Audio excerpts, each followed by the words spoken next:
దేవుడు మనల్ని మరొక వారంలోకి ప్రవేశపెట్టినందుకు ఒకసారి దేవునికి స్తోత్రాలు చెల్లిద్దాం. హల్లెలూయా.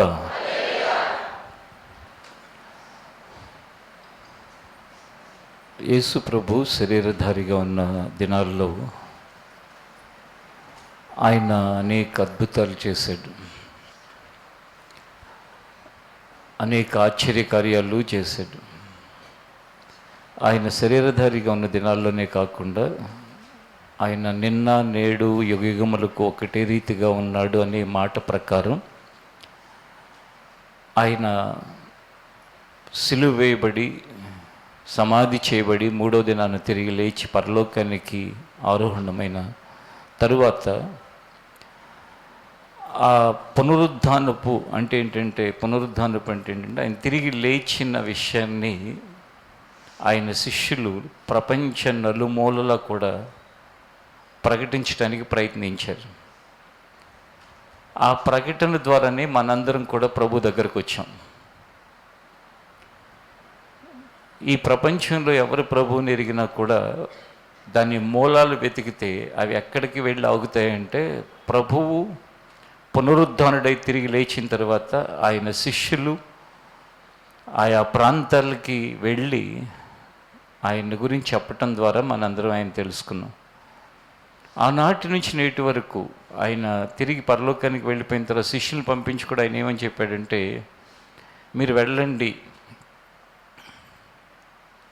సమస్త జనుల్ని నా శిష్యులుగా చేయండి, నమ్మిన వారి వలన ఈ సూచక్రియలు జరుగుతాయి.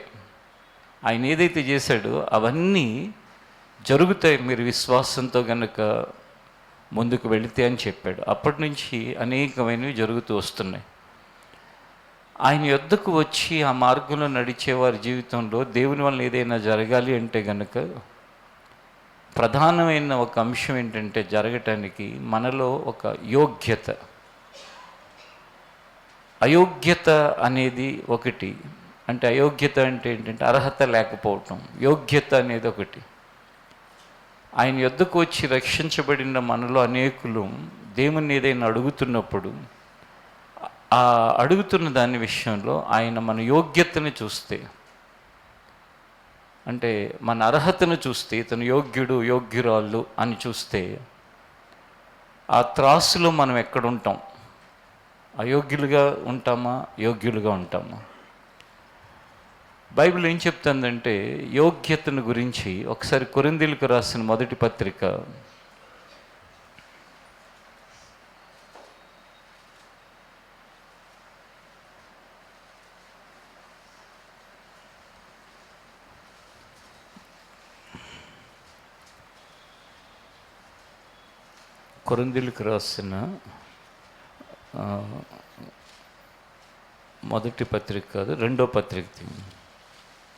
2వ పత్రిక 10వ అధ్యాయం 18వ వచనం. ప్రభువు మెచ్చుకునివాడే యోగ్యుడు కానీ తన్ను తానే మెచ్చుకునివాడు యోగ్యుడు కాదు. ఇంకొకసారి చదువుతున్నప్పుడు అందరూ ఆ మాటను వెనక్కి చెప్పండి. ప్రభువు మెచ్చుకునివాడే యోగ్యుడు గాని తన్ను తానే మెచ్చుకునివాడు యోగ్యుడు కాడు.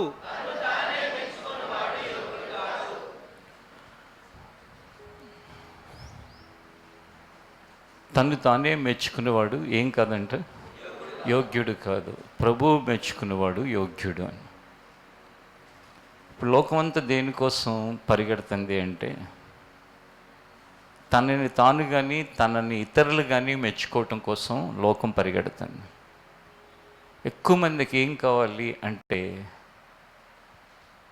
మనుషుల అప్రూవల్ కావాలి, అంటే మనుషుల యొక్క అంగీకారం కావాలి. మీలో కొంతమంది గమనించారో లేదో నాకు తెలియదు, కానీ 10 మంది ఉన్న ఒక 200 మంది పట్టే అంత చర్చి కట్టడం, అసలు అక్కడ ఎవరు లేకపోయినా అక్కడ ఏదో ఉన్నట్టుగా భ్రాంతి కలిగి చేయటం,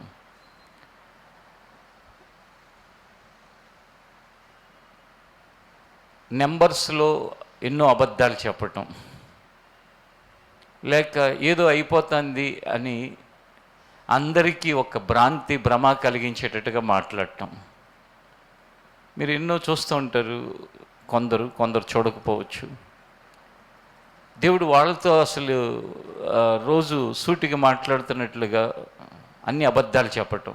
దేవుడు ఎప్పుడు అబద్ధికుడు కాదు, అందరితోనూ మాట్లాడతాడు ఆయన. ఎవరు రక్షించబడ్డారో రక్షించబడిన వారి హృదయాల్లో పరిశుద్ధాత్ముడిగా ఆయన నివసిస్తాడు.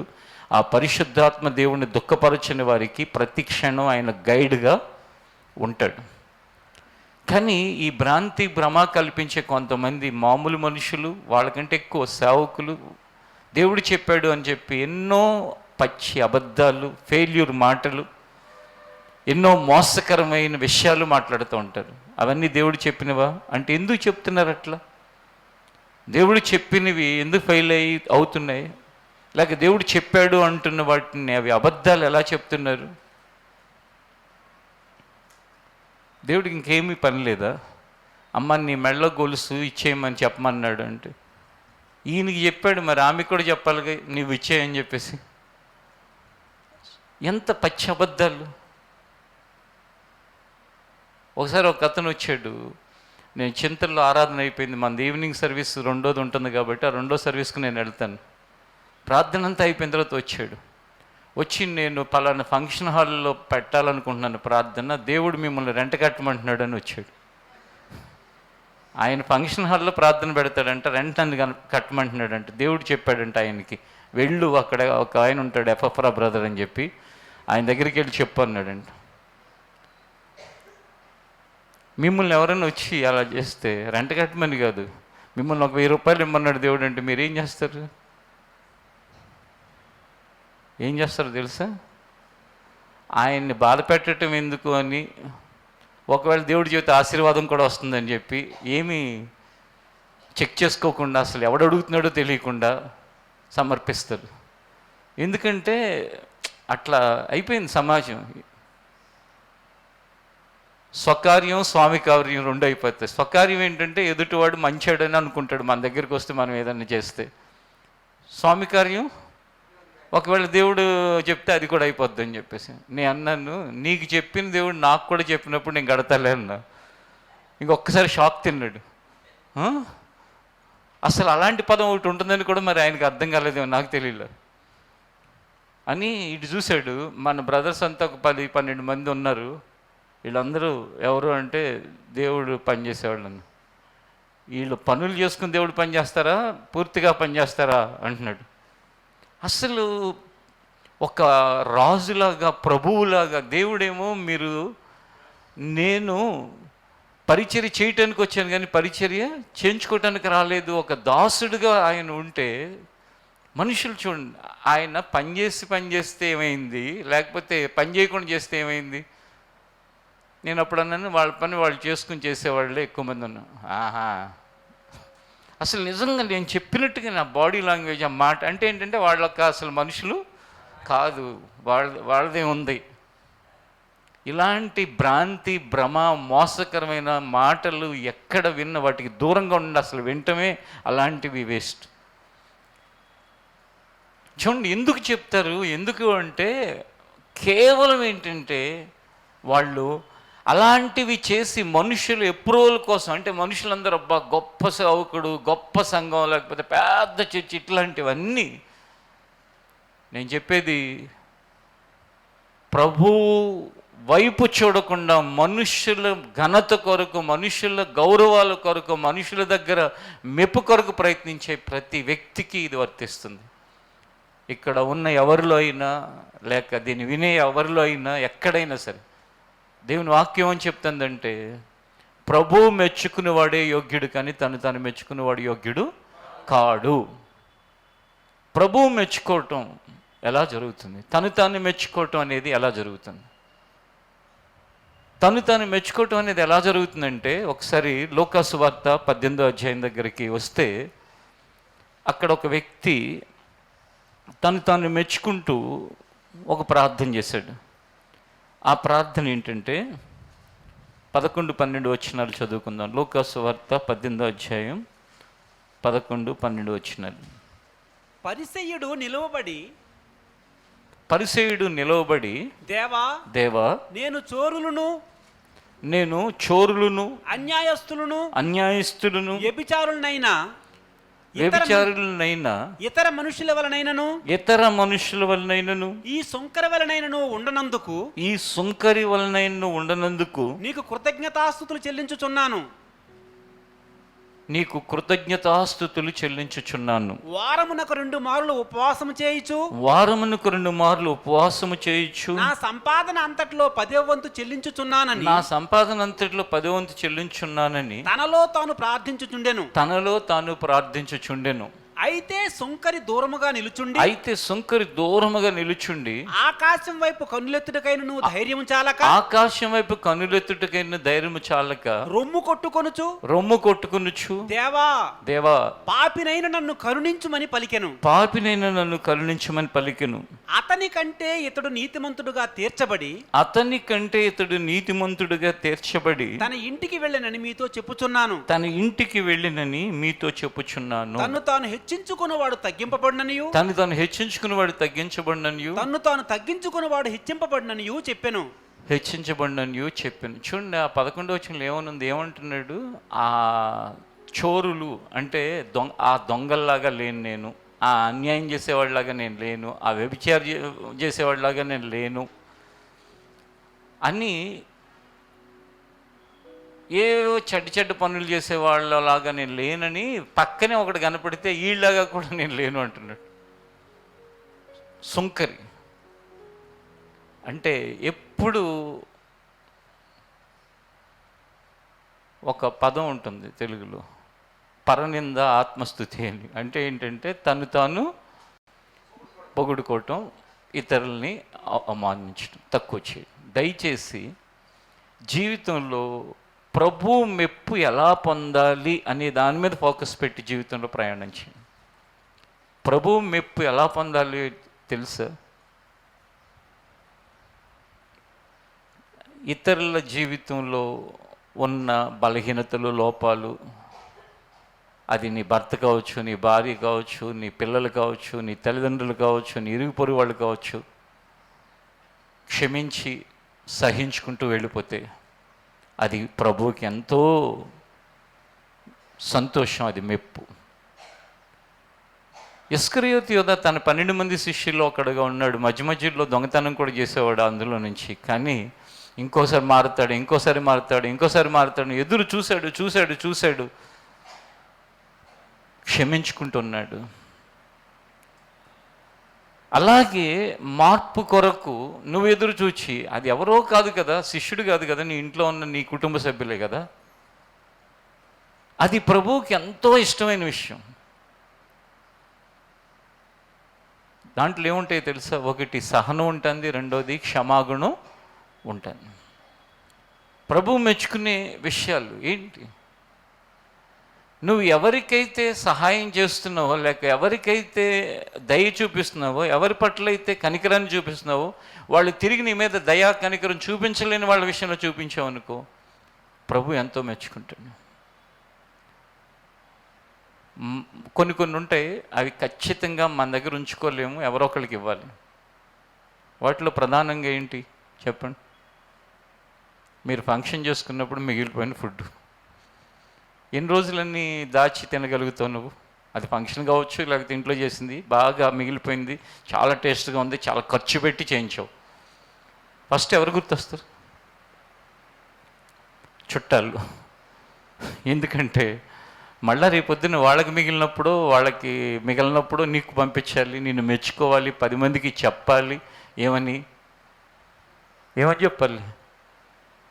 ఏదున్నా మా మీద చాలా ప్రేమ, మాకే పంపిస్తారు అని చెప్పి. కానీ ప్రభు మెచ్చుకునేది ఏంటో తెలుసా? ఎవరికి చెప్పని వాళ్ళు, చెప్పలేని వాళ్ళు, లేక ఇంకా చెప్పాలంటే కనుక అసలు ఎప్పుడు నేను మెచ్చుకునే వాళ్ళు, లేక ఎప్పుడు తిరిగి నీకు ఇవ్వలేని వాళ్ళు ఎవరైతే ఉంటారో వాళ్ళు గుర్తొస్తున్నారు అనుకో నీకు, అది ప్రభువుకి ఎంతో ఇష్టమైన విషయం. లోకమంతా ఒక దారి, ఆ దారి ఏంటంటే ఘనత, పేరు ప్రఖ్యాతులు, గౌరవాలు, ఆధిక్యతలు, గుర్తింపు. అసలు చర్చిల్లో గుర్తింపు లేకపోతే బ్రతకలేని వాళ్ళు ఎంతోమంది ఉంటారు. ఆక్సిజన్ లేకపోయినా చచ్చిపోవటానికి సిద్ధపడతారు, గుర్తింపు లేకపోతే మాత్రం బ్రతకరు. ఆ గుర్తింపు లేని రోజున అక్కడి నుంచి ఇమ్మీడియట్గా వెళ్ళిపోతారు. అది ప్రభువుకి మెప్పు, ప్రభు మెచ్చుకునే విషయం కాదు.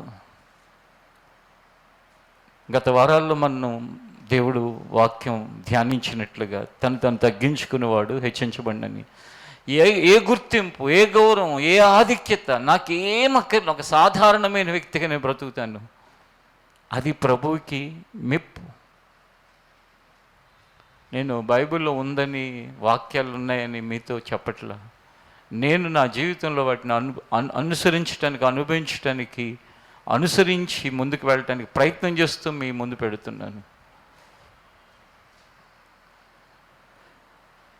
ఎక్కడ ఏ మనుషుల మధ్యలో ఉన్నా సరే ఒక సాధారణమైన వ్యక్తిగా బ్రతికితే అది అసలు మనిషికి మరి అందులో ఎంత సంతోషం ఉంటుందో ఎరిగిన వాళ్ళకి తెలుస్తుంది.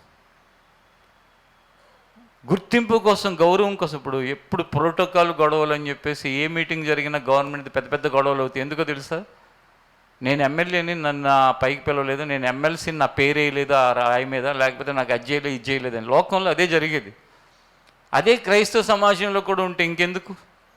క్రైస్తవ సమాజంలో నిన్ను దేవుడు మెచ్చుకోవాలి అంటే కనుక నీ జీవితంలో నీ ప్రవర్తన ఎదుటివాడికి ఏ ఇబ్బంది కలిగించినదిగా ఉండాలి. నీ ప్రవర్తన నలుగురికి ఆదర్శప్రాయమైనదిగా ఉండాలి. నీ ప్రవర్తన నలుగురికి ప్రయోజనకరమైనదిగా ఉండాలి. నీ యొక్క జీవితం అనేక మంది చూసి సంతోషించేదిగా ఉండాలి. అది ప్రభువుకి ఎంతో మెప్పు. ప్రభు దృష్టిలో మెచ్చుకునే విషయాలు అన్నమాట అవి. ఎవరో ఒక అతను ఇలా పోతున్నాడండి. పోతుంటే యేసుప్రభు ఇలా చూసి ఇదిగో ఆ వ్యక్తి ఉన్నాడు చూసారా, అతనిలో ఏ కపటం లేదన్నాడు. అసలు ఆయన్ని ఎప్పుడు చూడలే, ఈయన ఎప్పుడు ఆయన్ని చూడలే. కానీ ప్రభు ఎరిగాడు. ఎరిగి ఇంతమందిలో, ఆయన చూసిన అంతమందిలో ఒక వ్యక్తిని చూసి అంటున్నాడు, ఇతనిలో ఏ కపటం లేదు అని. నతానీయులు అనే వ్యక్తిని చూసి. అలా ప్రభు మనల్ని మెచ్చుకోవాలి. హల్లెలూయా, హల్లెలూయా.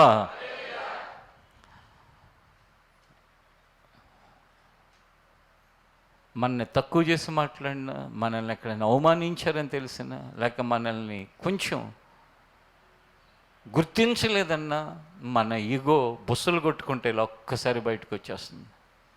అస్సలు నేనంటే లెక్కలేదు, అసలు నేనంటే ఎవరు అనుకుంటున్నారు, ఏవో మాట్లాడుతాం, ఏదేదో చేస్తూ ఉంటాం. అందుకే సమాజంలో మనుషుల పరిస్థితులు ఈ చెంపచెల్లుమని, ఇది కొంచెం కోలుకునే లోపు ఇంకో పక్క నుంచి ఇంకో చెంపచెల్లుమని, మనుషులకి శాంతి లేకుండా, సమాధానం లేకుండా ఎందుకు అయిపోతున్నారు? కారణం ఏంటో తెలుసా? ప్రభువు మెచ్చుకుని ఒక యోగ్యుడిగా, యోగ్యురాలుగా ఉంటే నీ జీవితం ఎంత ప్రశాంతంగా ముందుకు సాగుతుందంటే అంత ప్రశాంతంగా ముందుకు సాగుతుంది. కొన్నిసార్లు ప్రశాంతంగా కూర్చుని ఆలోచిస్తే మనకి దేవుడు అసలు ఎంత న్యాయవంతుడు, యథార్థవంతుడు, ఆయన ఎంత మంచివాడో మనకు అర్థమవుతుంది. నిన్న మొన్న ఒకళ్ళు నాతో ప్రయాణం చేస్తూ అంటున్నారు, అన్న ఇన్ని ప్రాబ్లమ్స్ ఉంటేనే ఇలా అందరినీ హింస పెడుతున్నారు, నిజంగా వాళ్ళ ఇంట్లో అసలు ఏ ప్రాబ్లం లేకపోతే వాళ్ళు అసలు మనుషుల్ని బతకనిస్తారా అంటే నాకు ఎప్పుడు ఆలోచన రాలా. ఆయన అనేసరికి, నాతో ఉన్న వ్యక్తి అనేసరికి, నిజమే, అసలు ఎటు చూసినా జీవితంలో ఏ మంచి, ఏ ప్రశాంతత లేదే ఆ ఇంట్లో, అయినా కూడా ఇతరులను అంత హింస పెడుతున్నారు. అదే కనుక అన్ని వైపులా, ఆర్థికంగా, కుటుంబ పరంగా, ఆత్మీయంగా అన్ని వైపులా నెమ్మది ఉంటే కనుక అసలు ఇక బ్రతకనిస్తారు మనుషుల్ని. అంటే ఎంతసేపు తమ జీవితంలో ప్రభువుకి ఆయన మెచ్చుకునేటట్లుగా ఎలా బ్రతకాలని ఒక ఆలోచన లేకుండా తమను తామే మెచ్చుకుంటూ, తమను తామే గొప్పవాళ్ళుగా ఊహించుకుంటూ ప్రతి వ్యక్తి యొక్క వాళ్ళ నడకని తప్పుపట్టడం, వాళ్ళ మాటలను తప్పుపట్టడం, లేకపోతే వాళ్ళ యొక్క పనుల్ని తప్పుపట్టడం, వాళ్ళ పిల్లల్ని తప్పుపట్టడం, ఎప్పుడు చూసిన ఇదే పని. నీకు ప్రభువు నిన్ను మెచ్చుకునేటట్లు ఎలా బ్రతకాలని నువ్వు ఆలోచించు. మనం చదువుకున్న వాక్య భాగంలో ఆ పరిసయ్యుడు ఏం చేస్తున్నాడంటే, ఎవరినో ఆ దొంగలాగా నేను లేను, ఆ వ్యభిచారిలాగా నేను లేను, ఆ వ్యక్తిలాగా లేను, ఈ వ్యక్తిలాగా లేను. మీలో ఎంతమందికి మీ మనసులో అలాంటి ఆలోచనలు మీ జీవితాల్లో ఆయా సందర్భాల్లో కలుగుతున్నాయో పరిశీలించుకుంటే ఏం చేస్తారు తెలుసా? ఇది అపవాది యొక్క ఆలోచనలు, ఇది సాతాను కలిగిస్తున్న ఆలోచనలు, ఎవరితోనూ నాకు పోలికెందుకు, నేను చూసుకోవాల్సింది నా దేవునితో నేను పరీక్షించుకోవాలి. నా దేవుడు ఏం చెప్పాడు, నేను ఎలా ఉన్నాను. ఒకసారి లోక సువార్తలో మనం చదువుకున్న వాక్య భాగం తర్వాత మత్తయి సువార్త 25వ అధ్యాయానికి ఒకసారి రండి. మత్తయి సువార్త 25వ అధ్యాయం 21వ వచనం. అతని యజమానుడు బలా నమ్మకమైన మంచి దాసుడా, నీవు ఈ కొంచెములో నమ్మకముగా ఉంటివి, నిన్ను అనేకమైన వాటి మీద నియమించెదను, నీ యజమానుని సంతోషంలో పాలు పొందమని అతనితో చెప్పాను. యజమానుడు అంటే దేవుడు అనుకోండి. అంటున్నాడు, బలా నమ్మకమైన మంచి దాసుడా, శబాష్ అని అంటున్నాడు. అది ప్రభు మెచ్చుకునేటట్టుగా బ్రతకటం. ఖ్యాతి గొప్పదా, నమ్మకత్వం గొప్పదా? చెప్పండి, ఆలోచించి చెప్పండి. మనుషులకి ఏది కోరుకుంటారు? 100 అబద్ధాలు ఆడైనా ఎలా అయినా గొప్పడిని అవ్వాలి. అన్నా ఏంటన్నా ఇవన్నీ చెప్తున్నావు, మరి ఇవన్నీ చేయడానికి డబ్బులు ఎక్కడ ఉన్నాయి అన్న ఎలక్షన్లు అంటే, ముందు ఎమ్మెల్యే అవనేరా, తర్వాత సంగతి, తర్వాత ఆడు ఎన్ని తిట్టుకుంటే నాకెందుకు, నేను ఎమ్మెల్యే అయ్యానా లేదా? దయచేసి అలాంటిది లోకంలో కొన్నిసార్లు చెల్లుబాటు అవుతున్నాయి. చెల్లుబాటు అంటే అదేం చెల్లుబాటు అని కాదు, అది వేరే. కానీ దేవుని దగ్గర ఖ్యాతి కాదు, ఆయన దగ్గర నమ్మకత్వం, ఆయన అప్రూవల్ కోసం ప్రయత్నం చేయండి, అంతే. ఇక్కడున్న మీలో ఎవరికైనా ఎవ్వరు తెలియకపోవచ్చు, చర్చిలో కనీసం నేను కూడా మీకు పరిచయం కాకపోవచ్చు. కానీ మీరు దేవుని ఎదుట నమ్మకస్తులుగా కనుకుంటే, నువ్వు చర్చికి వెళ్తున్నావు కదా, ఎవరో పరిచయం లేదు, నీకు నేను చేయను అని ఆయన అనడు. నీకు అందరూ పరిచయమే, లేకపోతే అందరి దృష్టిలో నువ్వు గొప్పవాడివి. కానీ దేవుని యొక్క అప్రూవల్ లేదు నీకు, దేవుని యొక్క మెప్పు నీకు లేదు, ఏం ఉపయోగం లేదు. దీనికి బెస్ట్ ఎగ్జాంపుల్ మన చర్చి. అసలు ఎవరితోనూ సరైన పరిచయాలు లేవు. ఒక చిన్న గదిలో వాక్యం చెప్పడం మొదలుపెట్టిన ఆనాటి నుంచి ఆధారం లేక ప్రోత్సాహం ఇవేవి కూడా ఎవరితో లేకపోయినా ఇక్కడి వరకు మనని దేవుడు నడిపించాడంటే దానికి కారణం ఏంటంటే, ఆయనకు అంగీకారమైన పనులు చేయటానికి ప్రయత్నం చేయటమే తప్ప ఇంకొక ఏ గొప్ప లేక ఏ ఘనత లేక ఏ జ్ఞానము ఏది కాదు. ఆ మధ్యకాలంలో ఒకసారి సేవకులు ఒక మీటింగ్ పెట్టుకుని ఒక హైత్నగర్ ప్రాంతంలో నన్ను పిలిచినప్పుడు నేను అందరికీ అదే చెప్పాను. ఏమనంటే, ఏది ఒక సేవకుడిని ఆశీర్వాదం వైపుకి నడిపిస్తుందో, ఏది ఒక సేవకుడిని దేవుని పనిలో ముందుకు తీసుకువెళ్తుందో దాన్ని వదిలిపెట్టేసి మిగిలిన అన్నిటినీ ఎక్కువ మంది పట్టుకుంటున్నారు. అదేంటంటే, ఫెలోషిప్లో నేను కూడా మెంబర్ని అవ్వాలి, లేకపోతే ఎక్కడైనా స్థలం ఉందో చూసుకుని అర్జెంటుగా స్థలం కొనాలి. అంటే దేవుని యొక్క అప్రూవల్ లేకుండా మిగతావన్నీ కూడా వాళ్ళతో పరిచయం పెట్టుకోవాలి, వీళ్ళతో పరిచయం పెట్టుకోవాలి, వాళ్ళతో స్నేహం చేయాలి, వీళ్ళతో స్నేహం చేయాలి, లేకపోతే వీళ్ళు తెలుసు నాకు, వాళ్ళు తెలుసు నాకు, లేకపోతే ఇలా ఇదిగో ఇవి చేస్తున్నా అవి చేస్తున్నా, అవన్నీ చెయ్యి. కానీ దానికంటే ముందేం కావాలి? దేవునికి అంగీకారమైన పనులు చేయటానికి, ఆయనకి ఇష్టమైన విధంగా బ్రతకటానికి, ప్రభువు మెచ్చుకునే విధంగా ప్రవర్తించటానికి మన దృష్టి పెడితే అది సేవ చేసే వాళ్ళకైనా మంచిదే, వ్యాపారం చేసే వాళ్ళకైనా, ఉద్యోగం చేసే వాళ్ళకైనా, చేతి పనులైనా, కుటుంబాన్ని కట్టుకునే వాళ్ళకైనా ఎప్పుడు కూడా ఇది దేవునికి సంతోషాన్ని కలిగించే విషయమేనా? మనం చదువుకున్న ఈ వాక్య భాగంలో బలా నమ్మకమైన మంచి దాసుడా, ఎందుకు దేవుడు అంటున్నాడు? 5 తలాంతులు ఇచ్చి వెళితే యజమాని వాటిని మరొక 5 తలాంతులుగా మార్చాడు. కాబట్టి అంటే సోమరిపోతులాగా కాకుండా, తిరుగుబాటుదారుడిగా కాకుండా, అవిధేయుడిగా కాకుండా తన పని చేసుకుంటూ వెళ్ళిపోతున్నాడు. దేవుడు మెచ్చుకునే వారిలో ఇంకొక స్వభావం ఏంటో తెలుసా? ఇచ్చిన పని నమ్మకంగా చేసుకుని వెళ్ళిపోయే వాళ్ళని కూడా దేవుడు మెచ్చుకుంటాడు. ఇప్పుడు ఉదాహరణకు ఒక షాప్ ఉంటుంది ఒక వ్యక్తిది, దానికి టైం ఉండదు, పాడు ఉండదు. ఆయనకి ఎప్పుడు కుదిరితే అప్పుడు తీయటం, ఎప్పుడు కుదరకపోతే అప్పుడు మూసేయటం, ఎప్పుడు పడితే అప్పుడు రావటం, ఎప్పుడు పడితే అప్పుడు పోవటం, ఇలాంటి దేవుడు మెచ్చుకుంటాడు. చాలా కాలం క్రితం నాకు తెలిసిన ఒక వ్యక్తి ఒక వ్యాపారం చేసేవాడు, షాపే. ఆ షాపు ఆయనకి నచ్చినప్పుడు తీయటం, నచ్చపోయినప్పుడు మూసేయటం. దాంట్లో కూడా మళ్ళీ దేవుడే. ఏంటో తెలుసా? దేవుడు ఇవాళ గృహకూడికి ఉంది కాబట్టి మూసేయి, రేపొద్దున లేదు తెరువు. మొత్తం దివాళా తీసేసి ఆ షాపుని వేరే వాళ్ళకి లీజుకి ఇవ్వాల్సిన పరిస్థితులకు వచ్చాడు. అప్పుడు ఆయన చుట్టాలు, స్నేహితులు వీళ్ళందరూ ఏమంటారండి? అరే దేవుడు దేవుడు అని వెళ్ళావు కదరా, ఎట్లా అయిపోయింది ఏంట్రా, దేవుడు దేవుడు అన్నావు కదరా, ఇక నువ్వంతే దేవుణ్ణి అంటారు, ఆయన్ని అంటారు, ఆయన నడిపించే వాళ్ళని అంటారు. అట్లా ఎప్పుడు పడితే అప్పుడు తీసి, ఎప్పుడు పడితే అప్పుడు మూసినప్పుడు మనకు పరిచయం లేదులేండి. ఆయన ఎక్కడోకి వెళ్ళేవాడు. అప్పుడు దేవుడు నమ్ముకున్నాడు. కానీ పూర్తిగా దివాళా తీసేసి దాన్ని లీజుకి ఇచ్చి, ఆ లీజు కూడా 2000 3000 ఎంతో వాళ్ళు ఇస్తుంటే, ఆ టైంలో మన చర్చికి వచ్చారు. వచ్చినప్పుడు నేను అడిగాను, ఏం చేస్తారంటే, ఇట్లా దివాళా తీసాము, లీజుకి ఇచ్చానని చెప్పాను. ఎందుకు, మీరు నడిపించుకోవచ్చుగా అని కొంచెం ఆయన్ని అసలు ఎందుకు అలా మూసేయాల్సి వచ్చింది, ఏమైందంటే ఇది ఇవన్నీ చెప్పాడు.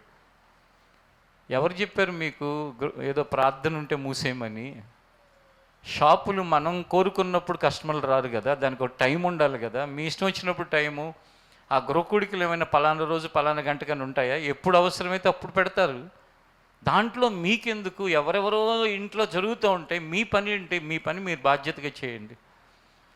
అది జరిగిపోయి ఇప్పటికి 20 సంవత్సరాలు ఆ షాపు ఆ కుటుంబానికి ఇంకా అనేకులకి అది ఉపయోగకరంగా మారిన తర్వాత, తీసుకున్న తర్వాత, దేనికి? మనం చేసే పని నమ్మకంగా చేస్తే అది దేవుడు మెచ్చుకునే విషయం.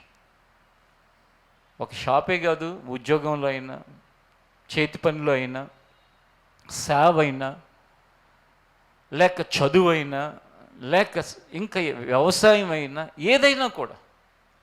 అంతేగాని కొందరు ఏమనుకుంటారు తెలుసా? వాళ్ళు చేసే పనిలో బాగానే అన్నీ వస్తూ ఉంటాయి, వాళ్ళు ఇష్టం వచ్చినప్పుడు చేసినా కూడా డబ్బులు వస్తూ ఉంటాయి, బాగానే ఉంటుంది, నేను ఎలా చేసినా వస్తాను నీకు అనుకుంటారు. ఒరి పిచ్చోడా, నువ్వు వచ్చినట్టుని చూసి సంతోషపడుతున్నావు. నువ్వు సరిగ్గా చేస్తుంటే కనుక ఇప్పుడు ఉన్నట్టు కాదు, ఇంకా వేరే ఎక్కడో ఉండేవాడివి. దేవుడు ఎంతో ఉన్నతంగా నిన్ను ఉంచాలని చూశాడు. కానీ నువ్వు ఇలాంటి పనులు చేసుకుంటా అక్కడక్కడ తిరిగి, మనం బాగున్నామని ఎప్పుడు అనుకుంటాం తెలుసా? చాలామంది తన చుట్టూ ఉన్న వాళ్ళకంటే బెటర్గా ఉంటే నేను బాగున్నాను అనుకుంటారు. అది చాలా తప్పు. మనం బాగుండటం అంటే దేవుడు మనల్ని ఎక్కడ ఉంచాలని అనుకున్నాడో అక్కడికి రీచ్ అవ్వటం, అది బాగుండటం. దేవుడు నిన్ను ఒక 20 అడుగులు ఎత్తులో ఉంచాలి అని అనుకుంటే, నువ్వు 10 అడుగులు ఎత్తులో ఉండి అందరూ 2లోనే ఉన్నారుగా, 5లోనే ఉన్నారుగా, నేను బెటర్లే అని అనుకుంటే అది కాదు. నువ్వు సంతోషించాల్సింది, అయ్యో నేను ఎక్కడ ఉండవలసిన వాడిని, దేవుడు మెప్పుని నా జీవితంలో కనుక నేను పొందటానికి ప్రయత్నిస్తే ఆ యోగ్యతతో నేను ఏ స్థితిలోకి వెళ్ళాలి, ఇది నువ్వు ఆలోచించాల్సింది. కాబట్టి ప్రతిరోజు మన ప్రతి ప్రయత్నంలో, మన ప్రతి పనిలో, మన ప్రతి ఉదయకాల ప్రార్థనలో, సాయంకాల ప్రార్థనలో మనం మోకరించినప్పుడు మనం దేవుని సన్నిధిలో వేడుకోవాల్సింది ఏంటో తెలుసా? ప్రభువా, మనుషుల మెప్పు కోసం కానీ, అలాగే నన్ను నేను మెచ్చుకోవటం కోసం కానీ నేను ఎప్పుడు తహతహలాడకుండా నీ మెప్పు కోసం ప్రయత్నించడానికి నాకు సహాయం చేయి, నీ జ్ఞానం నాకు దయచేయి ప్రభువా. సమూయేలు మొదటి గ్రంథం ఒకసారి తెరిచి అక్కడ రాయబడిన మాటను ఒకటి మనం చదువుకుందాం. చూడండి.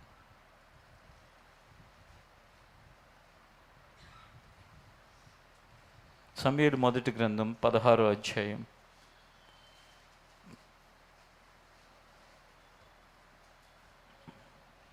7వ వచనాన్ని చదువుకుందాం. అయితే యెహోవా సమూయేలుతో ఇలాగు సెలవిచ్చెను. యెహోవా సమూయేలుతో ఇలాగు సెలవిచ్చెను. అతని రూపమును అతని ఎత్తును లక్ష్య పెట్టకుము.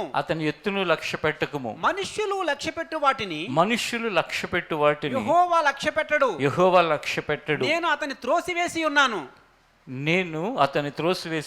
మనుష్యులు పైరూపమును లక్ష్య పెట్టుదురు గాని యెహోవా హృదయమును లక్ష్య పెట్టును. మనుషులు ఏమి లక్ష్య పెడతారు? పై రూపాన్ని. దేవుడు ఏమి లక్ష్య పెడతాడు? నీ హృదయాన్ని.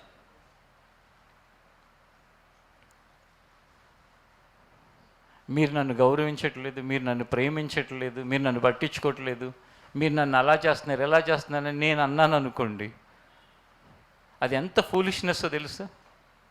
ఎందుకు? మనుషులు లక్ష్య పెట్టాలని చూసేవాడు అలాంటి మాటలు మాట్లాడతాడు. ఏంటి నన్ను పట్టించుకోరా? కొంతమంది అంటారు, ఏంటి అసలు సేవకులు వాళ్ళకి సిగ్గు కూడా ఉంది కొంతమందికి. ఏంటంటే మేము గుర్తుండట్లేదు. అసలు నువ్వెందుకు గుర్తుండాలే? అసలు దేనికి గుర్తుండాలి? మేమెందుకు గుర్తుంటాంలే, మమ్మల్ని పట్టించుకోరా? ఇలా రకరకాలుగా అసలు ఎప్పుడు చూసినా సరే ఆ సిగ్గులేని మాటలు కొంతమంది మామూలు మాట్లాడతారు, అందరూ మాట్లాడతారు. దేవుడు పట్టించుకుంటే అందరూ నేను పట్టించుకుంటారు. మనుషులు నేను పట్టించుకుంటే దేవుడు పట్టించుకుంటాడో లేదో తెలియదు. దేవుని వాక్యం మనం చదివింది అదే కదా. మనుషుని లక్ష్య పెట్టు వాటిని దేవుడు లక్ష్య పెట్టడు. నీ వెండి, నీ బంగారం, నీ ఎత్తు, నీ రంగు, నీకున్న అధికారం, నీకున్న ఏది దేవుడు అసలు పట్టించుకోడు. ఆయన పట్టించుకునేది ఏంటో తెలుసా? నీ హృదయం. నీ హృదయములో గనుక ఆయన అంగీకారమునకు అర్హమైనవి ఉంటే గనుక ఆయన నేను మెచ్చుకుంటాడు. అందుకే పోయే వ్యక్తిని చూసి ఇతనిలో ఏ కపటం లేదని ఆయన ఎందుకు చెప్పాడండి? ఆ నతానీయులు అనేవాడు ఒక్కసారి ఆశ్చర్యపోయాడు. ఏంటి ఇంతమంది ఉంటే నన్ను పట్టుకున్నాడు ఏంటి? నన్ను మెచ్చుకున్నాడు ఏంటి? ఆయన ముందు సేవకులు ఉన్నారు, ఆయన ముందు పరిసయ్యులు ఉన్నారు, ఆయన ముందు శాస్త్రులు ఉన్నారు, ఆయన ముందు ఎంతోమంది ఉన్నారు ఆ సమాజంలో. కానీ పోతున్న వ్యక్తిని చూసి ఇతనిలో ఏ కపటం లేదన్నాడు. ప్రపంచం అంతా ఎప్పుడైనా కపటం లేని వ్యక్తి అనే సందేశం చెప్పాలంటే ఎవరిని తీసుకోవాలి? నతానీయుల్ని తీసుకోవాలి. బ్రతికితే ఏదో ఒక మార్క్తో బ్రతికితే ఈ భూమి మీద అది ఎంతో మంచిది. దీనత్వం చూడాలంటే ఇదిగో వాళ్ళని చూడాలి, దయ చూపించడం చూడాలంటే వాళ్ళని చూడాలి, ప్రేమించడం చూడాలంటే వాళ్ళని చూడాలి, త్యాగం అంటే వాళ్ళని చూడాలి. అలాంటి జీవితం కావాలి. నతానీయేలు ఆ విషయంలో దేవుని మెప్పును పొందినవాడు. సమూయేలుతో దేవుడు చెప్తున్నాడు. సమూయేలు ముందుకొచ్చి ఒక ఎత్తైన వ్యక్తి నిలబడ్డాడు. ఇదిగో మనుషులు లక్ష్య పెట్టే వాటిని నేను లక్ష్య పెట్టట్లేదు. ఇదిగో నేను అతన్ని త్రోసివేశాను. ఎవరంటే సౌలుని. నేను హృదయాలను చూస్తాను.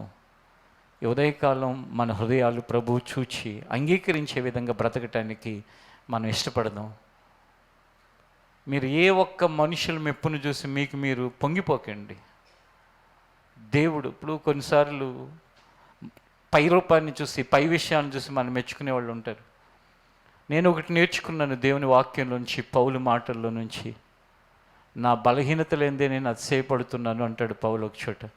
ఎన్ని మాటలు చెప్పినా ఎవరు, నేను ఎప్పుడు కూడా ఏం ఆలోచించుకుంటూ ఉంటానంటే, వాళ్ళన్నీ నన్ను పైనుండి చూసి చెప్పేవి. ఇవన్నీ సేవను చూసో, లేకపోతే నాకు ఉన్న కొన్ని నేను చేసే పనులను చూసో, కొన్ని కార్యక్రమాలను చూసో, లేక వాటిని బట్టి వాళ్ళు నాకు చెప్పేది ఏ మాట అయినా. కానీ నా హృదయాన్ని చూసేవాడు దేవుడు. ఆ హృదయ స్థితి నీ జీవితంలో దేవుని మెప్పుని కోరుకునేదిగా, మెప్పుని పొందేదిగా ఉండటం దేవుడు ఇష్టపడుతున్నాడు. అందుకే గొర్రెలు కాచుకుంటుంటే పైరువీలు ఏమైనా చేశాడా? తర్వాత రాజుగా నన్ను చేయటానికి రికమెండేషన్ ఎవరితోనో చెప్పించి ఏ పైరువీలు లేవు, గొర్రెలు కాచుకుంటూ హాయిగా బ్రతుకుతున్నాడు దావీదు. దేవుడు ఏం చేశాడు? రాజుగారి దగ్గర సైన్యాధిపతులను చూశాడు, రాజుగారి దగ్గర ఉన్న సైనికులను చూశాడు, రాజుగారి దగ్గర ఉన్న పెద్ద పెద్ద వాళ్ళని, మంత్రులను చూశాడు, అందరినీ చూశాడు, ఊరిలో ఉన్న వాళ్ళని చూశాడు, అందరిని చూశాడు. కానీ గొర్రెలు కాచుకుంటూ ఎక్కడో గొర్రెల దగ్గర ఉన్నాడిని చూశాడు. అరే వీళ్ళందరూ కాదు, కానీ ఆ వ్యక్తి కనుక ఇక్కడికి వస్తే బాగుంటుంది, అతను రాజు అయితే బాగుంటుంది అని పిలిచాడు, రాజుగా చేశాడు. అందుకే దావీదు దేవుని హృదయానుసారుడైన రాజుగా ఉన్నాడు. వీళ్ళెవ్వరూ కూడా దేవుడు నిన్ను చూడలేదని, దేవుడు నిన్ను అర్థం చేసుకోవట్లేదని, దేవుడు నిన్ను పట్టించుకోవట్లేదని నువ్వు ఎప్పుడు అనుకోనక్కర్లేదు.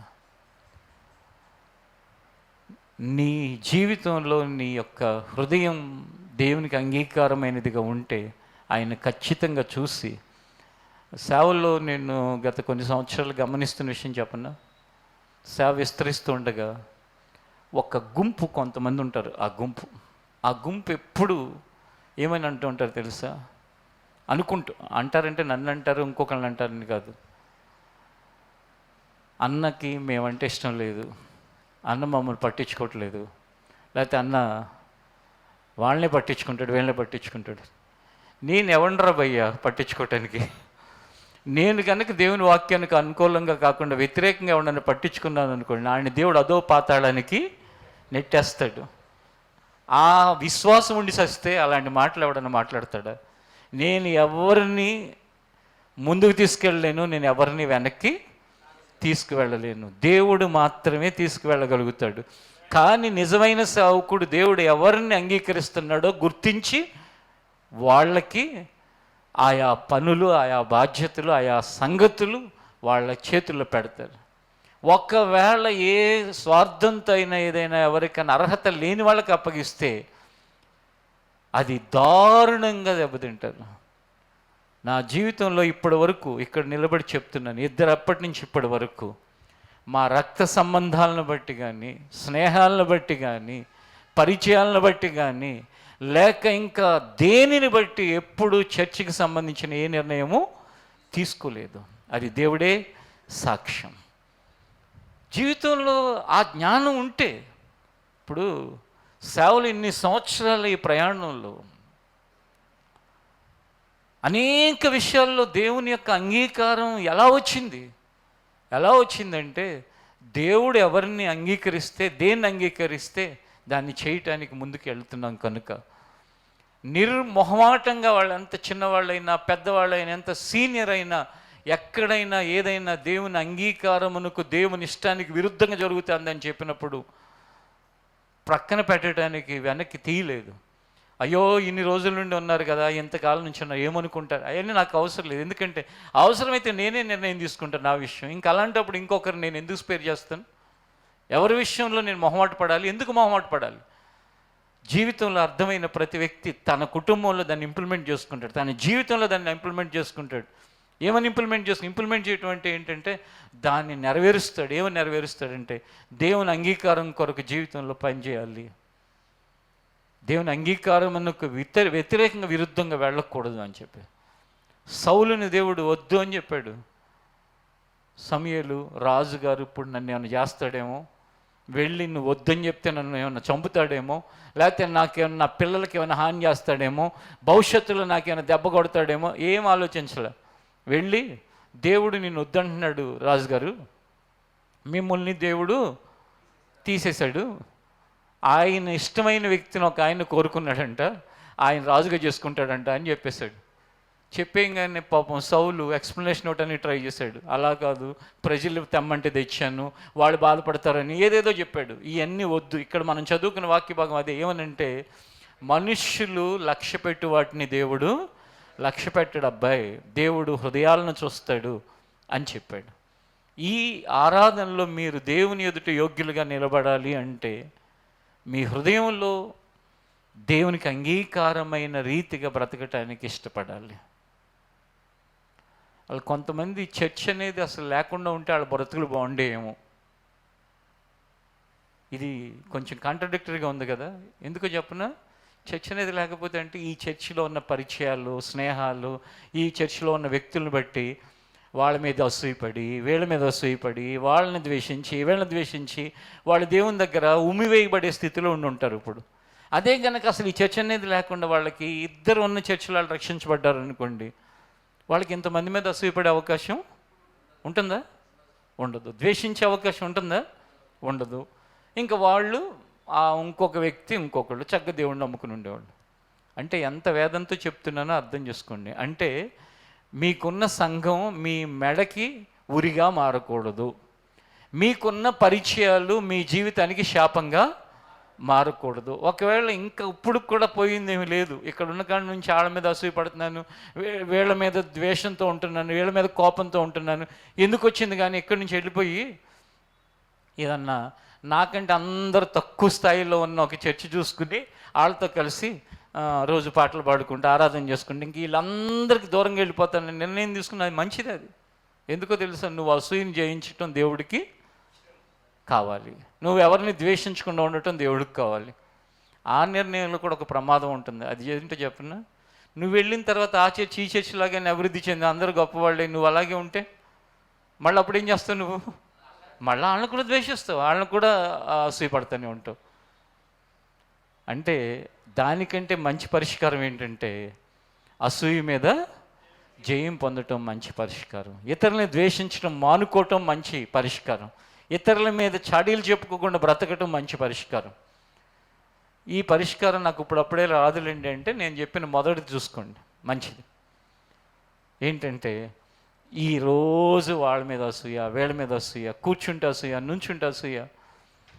ఎందుకంటే ఇదొక పెద్ద శోధన అండి. ఎందుకు శోధన చెప్పనా? నీ పరిస్థితులు అలాగే ఉన్నాయి. చర్చిలో నీ కళ్ళ ముందు వచ్చినవాడు, బికారిగా వచ్చినవాడు ఇప్పుడు కోటీశ్వరుడిగా అయిపోయాడు.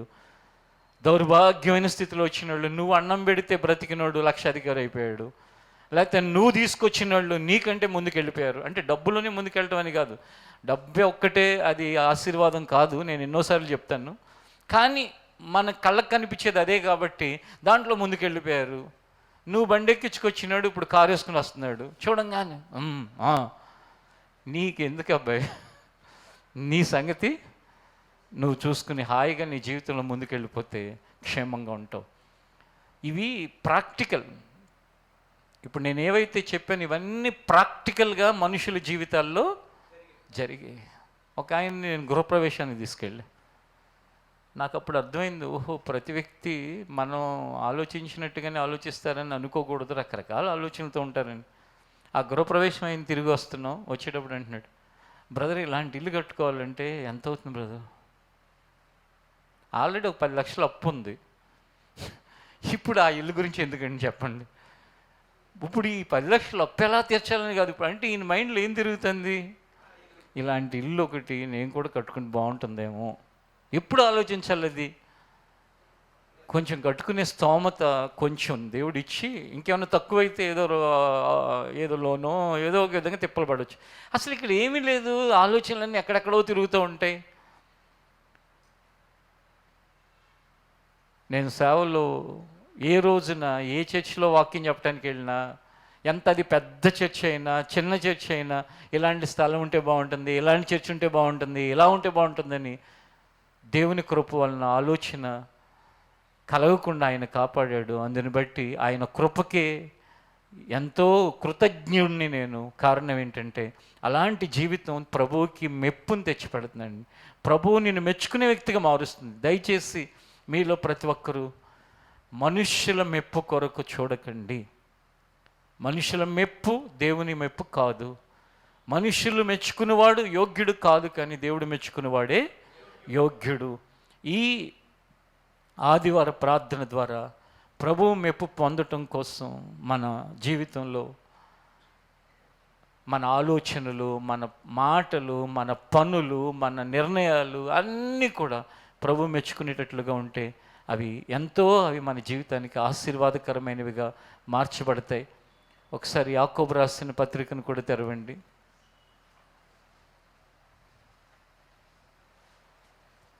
యాకోబు రాసిన పత్రిక కాదు, దాని ముందు గలతీలకు రాసిన పత్రిక 1వ అధ్యాయం 10వ వచనం.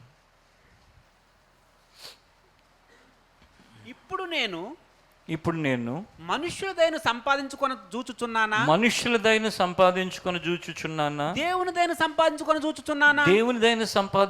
జూచుచున్నానా నేను మనుషులను సంతోషపెట్టగోరుచున్నానా నేను ఎప్పటికీ మనుషులను సంతోషపెట్టవాడినైతే క్రీస్తు దాసుడిని కాకయే పోదును. చూడండి, నేను మనుషుల దయను చూసుకుంటున్నానా దేవుని దయను చూసుకుంటున్నానా అంటున్నాడు. ఎవరంటున్నారు? పౌలు భక్తుడు గలతీ సంఘానికి రాస్తున్న ఉత్తరంలో అంటున్నాడు.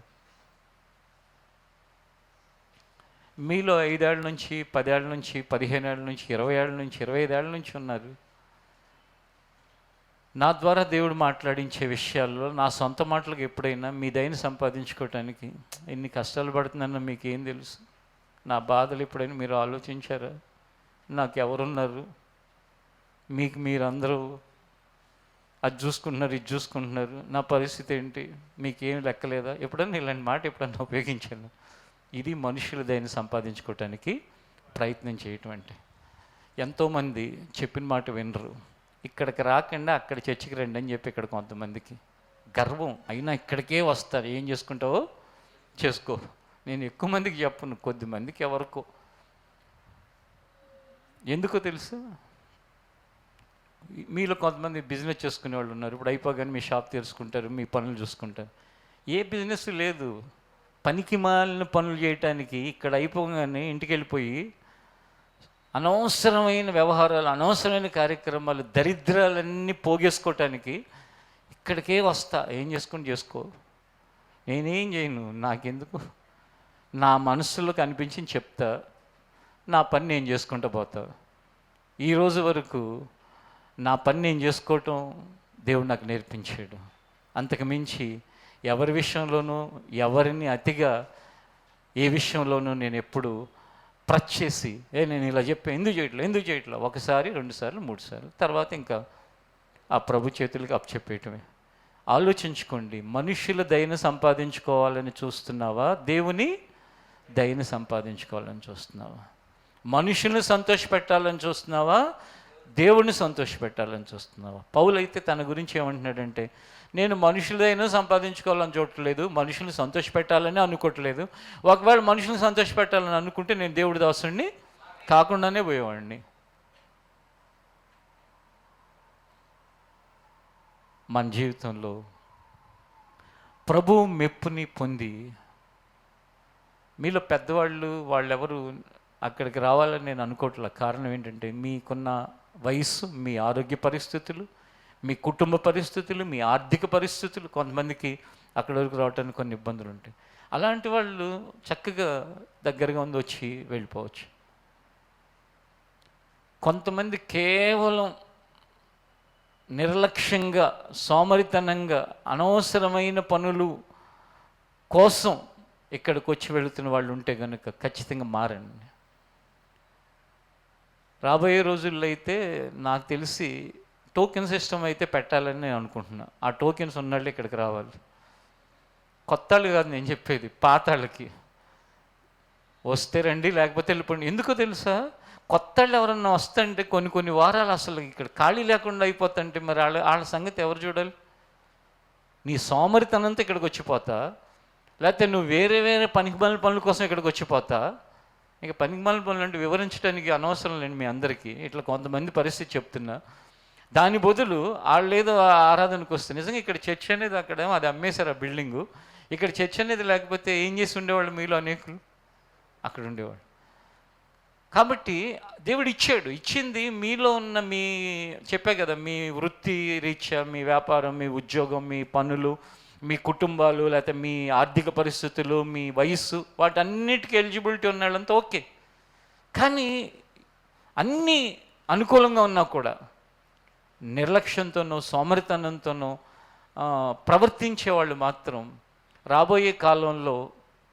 పెట్టిన సిస్టంలో ఇబ్బంది పడతారు ఖచ్చితంగా. అప్పుడు ఏమవ్వాలి, ఆ టోకెన్ ఎవరికి ఉంటే అది ఇక్కడ రావటానికి పర్మిషన్ వాళ్ళు ఉంటారు, లేని వాళ్ళు అక్కడికి రావాలి. లేకపోతే మేము లైవ్లో చూసుకుంటాం, చూసుకోవచ్చు. లైవ్లో చూసినాడు ఎవడో పరలోక రాజ్యం వెళ్ళడని చెప్పాడండి మొన్న ఒక ఆయన.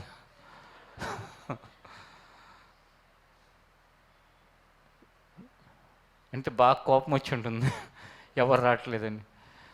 రకరకాలుగా ఇప్పుడు ఎవరి నుంచన్నా ఏదన్నా ఆశిస్తే ఆ లైవ్లో చూడకూడదు, నా దగ్గరికి రావాలి, లేకపోతే అలా చూడకూడదు, ఇలా చేయాలంటారు. నాకేంటంటే దేవుడు ఎవరిని ఆకర్షిస్తే వాళ్ళు వస్తారు, ఆ వచ్చిన వాళ్ళని పరలోక రాజ్యానికి సిద్ధపరచాలి. ఎవరన్నా దేవుడు పంపించిన వాడు వస్తే దేవుని రాజ్యాన్ని గురించి వాళ్ళకి బోధించాలి, సువార్తని, వాళ్ళు రక్షించబడాలి. దేవుడు ఎప్పుడైనా ఎక్కడికైనా నడిపించి ఆయన సువార్తను గురించి బోధించడానికి ఆయన ఇచ్చిన సమయంలో ఆయన సువార్తను ప్రకటించాలి. ఇది తప్ప వేరే ఆలోచన లేనప్పుడు ఇంకేం ప్రాబ్లం ఉంటుంది?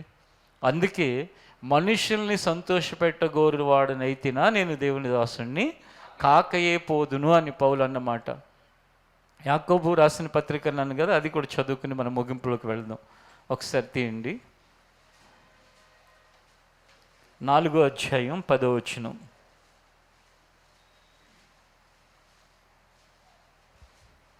ప్రభువు దృష్టికి మిమ్మును మీరు తగ్గించుకొనుడి, అప్పుడు ఆయన మిమ్మును హెచ్చించును.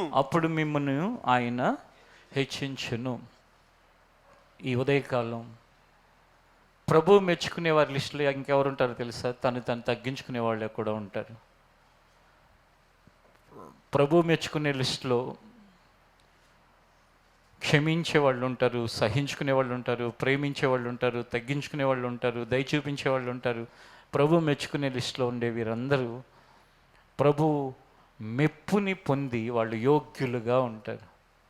ఈ ఉదయకాలం వాక్యం వింటున్న ప్రతి వ్యక్తిని కూడా ప్రభువు మెప్పుని పొందటానికి ఆశపడే జనాంగముగా ఆయన సిద్ధపరచునుగాక. పరిశుద్ధాత్మ దేవుడు ఎప్పుడు దేనికి ఆరాటపడుతూ ఉంటాడో తెలుసా? పెండ్లి కుమారుడు పెండ్లి కుమార్తెని సంతోషపరచినట్లు ఒక వ్యక్తి ప్రభువుని ఎలాగున సంతోషపరచాలా? సంఘం అంటే వధువుతో పోల్చాడు, వరుడు క్రీస్తు. ఆయన ఎలా సంతోషపెట్టాలి, ఏం చేస్తే సంతోషపెడతాడా? ఇదే తపనతో బ్రతికే వాళ్ళే ప్రభు మెప్పుని పొంది వాళ్ళు యోగ్యులుగా ఉంటారు. అలాంటి యోగ్యత మనందరికీ కలుగు చేయునుగాక. ప్రార్థన చేసుకుందాం, లేచి నిలబడండి.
ఆమేన్. ఆమేన్. ప్రభు, నిన్ను మేము హృదయపూర్వకంగా ఒక్కటి అడుగుతున్నాం. మీరు మెచ్చుకునే వ్యక్తులుగా మేము ఉండాలని ఆశపడుతున్నాం. అలనాడు 5 తలాంతులు ఇచ్చి మరొక 5 సంపాదించిన వ్యక్తిని బలా నమ్మకమైన మంచి దాసుడు అని మెచ్చుకున్నావు. నతానీయులను చూసి ఏ కపటం లేదని మెచ్చుకున్నావు. అనారోగ్యముతో ఉన్న కుమార్తె యొక్క తల్లిని చూసి అమ్మా నీ విశ్వాసం గొప్పదని మెచ్చుకున్నావు. అనారోగ్యంతో ఉన్న తండ్రిని చూసి అతని యొక్క విశ్వాసాన్ని మెచ్చుకున్నావు. శతాధిపతిని చూచి అతని విశ్వాసాన్ని మెచ్చుకున్నావు. అలాగే మా జీవితాల్లో కూడా మమ్మల్ని నువ్వు మెచ్చుకుని మమ్మల్ని యోగ్యులుగా మార్చమని వేడుకుంటున్నాను. ప్రతి వారికి నీ మెప్పు కొరకు ప్రాకులాడేవారిగా చేయి తండ్రి. మనుషుల మెప్పు కొరకు, తన మెప్పు కొరకు తను ప్రాకులాడేవారికి ఎవరిని ఉండనియొద్దు నాయన. వీరందరినీ నీ చేతులకు అప్పగిస్తున్నాను. ఈ 5వ నెల, ఈ 4వ ఆరాధనలు ప్రభువు మెప్పు కొరకు ప్రాకులాడే ఒక గుంపుగాను, ఒక సంఘముగాను, ఒక వ్యక్తిగాను మమ్మల్ని ఉంచునాయన. తద్వారా మేము యోగ్యులమై ఆ యోగ్యులకి నీ వలన కలిగి ఆశీర్వాదాలను పొందడానికి సహాయం చేయి. అది ఆర్థికపరమైనది కావచ్చు, ఆరోగ్యపరమైనది కావచ్చు, కుటుంబ సంబంధమైనది, ఆత్మ సంబంధమైనది కావచ్చు. మేము నాయన నీ మెప్పును పొంది యోగ్యులమైతే ఏ ఆశీర్వాదమైనా మా సొంతమే ప్రభువా, ఏ దీవెనకైనా మేము వారసులమే ప్రభువా. అట్టి అనుభవాలను ప్రతి ఒక్కరికి దయచేయమని ప్రార్థిస్తున్నాను. ఇంకా మారు మనస్సు రక్షణ లేని వారికి నీ రక్తమును ప్రోక్షించి మారు మనసుని రక్షణని దయచేయండి. హృదయ గర్వముతోనూ, హెచ్చింపుతోనూ, తొందరలతోనూ బ్రతుకుతున్న వారిని క్షమించి నీ మెప్పు కొరకు ప్రాకులాడటానికి సహాయం చేయి. అంతటి ఉన్నతమైన స్థానంలో ఉన్న సౌలుని త్రోసివేసి దావీదును నిర్ణయించడానికి కారణం మనుషుల పైరూపాన్ని నువ్వు చూడవు నాయనా. మనుషుల హృదయాన్ని చూచే దేవా సహాయం చేయండి. మీ చేతులకు అర్పిస్తూ మరొక వారం అంతా నీ కాపుదలు దయచేయి ప్రభా. వేసవి కాలం ముగింపులోకి వచ్చాం. ఎండవేడి మూలన ఏ కీడులు, తొందరలు, వడదెబ్బలు తగలకుండా కాపాడు ప్రభా. క్షేమాన్ని దయచేయి. యేసు నామంలో అడుగుచున్నాను తండ్రి, ఆమేన్. ఒక అనౌన్స్మెంట్ ఉంది, దయచేసి ప్రతి ఒక్కరు శ్రద్ధగా వినండి. అదేంటంటే వొకేషనల్ బైబిల్ క్లాసెస్ సోమ, మంగళ, బుధవారాలు ఉంటాయి. అంటే ఎవరికి అంటే సండే స్కూల్ పిల్లలకి. దాంట్లో ఆ పిల్లలకి ఆసక్తి కలిగించే కొన్ని షోస్, మ్యాజిక్ షో ఇలా కొన్ని ఉంటాయి. అంటే వాక్యానుసారమైనవి. పోయిన సంవత్సరం అలా చక్కగా చేశారు. సండే స్కూల్ని ఎవరైతే నడిపిస్తారో ఆ పిల్లలు ఈ సంవత్సరం కూడా అలా ప్లాన్ చేశారు. కాబట్టి సోమ, మంగళ, బుధ ఈ చర్చిలోనే ఉదయం 7 గంటలకు ఉంటుంది. కాబట్టి ఎందుకంటే వేసవికాలం కాబట్టి 7 గంటల నుంచి 11 గంటల వరకు ఉంటుంది. మధ్యలో బ్రేక్ ఒకటి ఉంటుంది. దాంట్లో స్నాక్స్ అయి పెట్టి పిల్లల్ని జాగ్రత్తగా చూసుకుంటారు. కనుక ఎవరెవరైతే సండే స్కూల్కి పిల్లల్ని పంపించే వయసు ఉందో వాళ్ళందరూ కూడా మీ పిల్లల్ని తీసుకుని రేపటి నుంచి 3 రోజులు ఆ క్లాసులో ఉండటానికి ప్రయత్నం చేయండి. సండే స్కూల్కి పంపించే వయసు లేని పిల్లల్ని తీసుకురాబాకండి. అంటే ఏంటంటే సరిగ్గా మాటలు రాని, అర్థం కాని చిన్న పిల్లల్ని తెచ్చారనుకోండి, అక్కడ వాళ్ళందరికీ డిస్టర్బెన్స్ అవుతుంది ఏడుస్తుంటే. ఆల్రెడీ సండే స్కూల్కి పంపించే వయసు ఉన్న పిల్లల్ని తీసుకురావచ్చు. వాళ్ళకి 3 దినాలు జరిగే ఆ క్లాసెస్ ఆశీర్వాదకరంగా జరగాలని మీలో ఇంకా పిల్లలు లేని వారు, పెద్ద వయసు ఉన్న పిల్లలు ఉన్న వాళ్ళు ప్రార్థన చేయండి.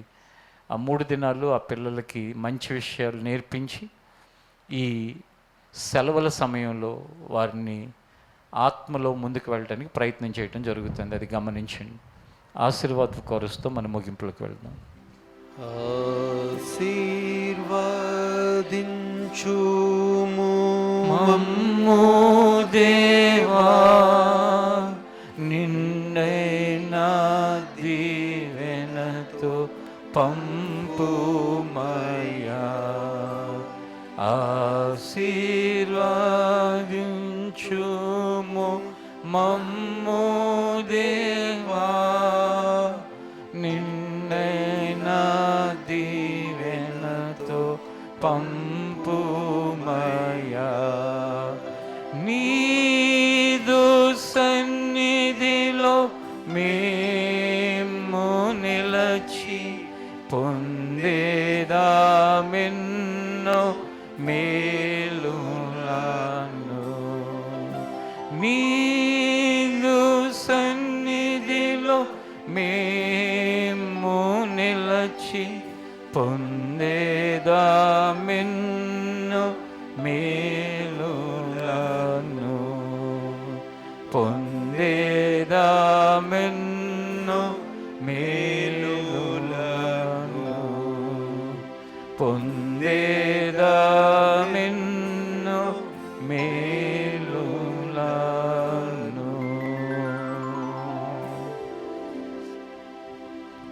తండ్రి అయిన దేవుని ప్రేమ, కుమారుడు రక్షకుడు అయిన యేసుక్రీస్తు కృప, పరిశుద్ధాత్మ దేవుని ఆదరణ సహవాసము ఇక్కడున్న మనకు సకల పరిశుద్ధులకు అనుగ్రహించి నడిపించునుగాక.